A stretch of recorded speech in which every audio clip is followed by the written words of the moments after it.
भानगढ़ दुर्ग के बारे में दो कथाएं प्रचलित हैं। पहली है बालूनाथ की और दूसरी है तांत्रिक सिंधिया की।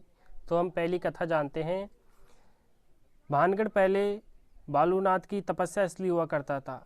महाराजा माधो सिंह ने किले का निर्माण शुरू करने से पहले बालूनाथ से पूछा कि मैं किले का निर्माण शुरू कर सकता हूँ क्या। बालूनाथ ने कहा कि आप किले का निर्माण शुरू कर सकते हो, लेकिन किले की ऊंचाई इतनी ही रखना कि मेरी तपस्या स्थली पर न गिरे।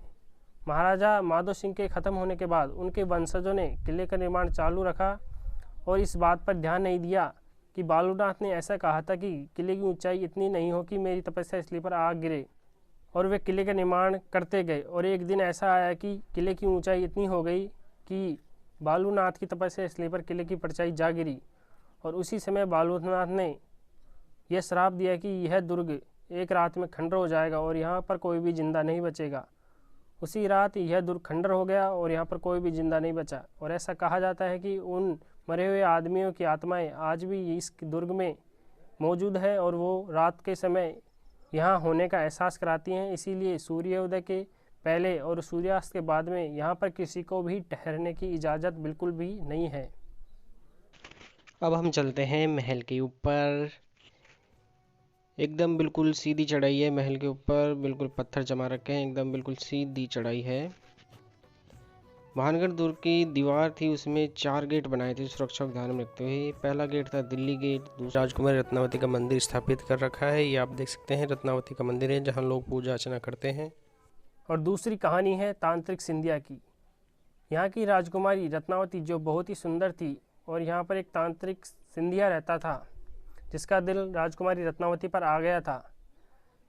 राजकुमारी रत्नावती एक दिन अपनी दासी को नीचे अपने श्रृंगार के लिए तेल लेने भेजती हैं, और तांत्रिक सिंधिया को इस बात का मालूम हो जाता है कि उसकी दासी नीचे बाजार में उसके लिए तेल लेने आई है।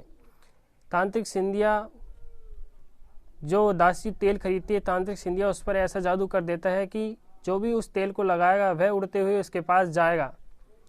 दासी तेल खरीदकर राजकुमारी रत्नावती के पास जाती है।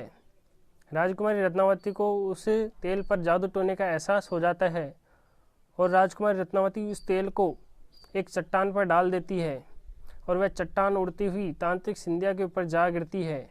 और तांत्रिक सिंधिया मरते हुए राजकुमारी रत्नावती वह इस भानगढ़ दुर्ग को यह श्राप देता है कि मेरे मरने के बाद एक युद्ध होगा, उसमें पूरा दुर्ग ध्वस्त हो जाएगा और यहाँ की प्रजा व सैनिक मारे जाएं। कुछ दिनों बाद उसकी कही गई बात सच हो जाती है। भानगढ़ दुर्ग में एक बहुत ही जोरदार युद्ध होता है, और उस युद्ध में सारे सैनिक व यहाँ की प्रजा और राजकुमारी रत्नावती मारी जाती हैं।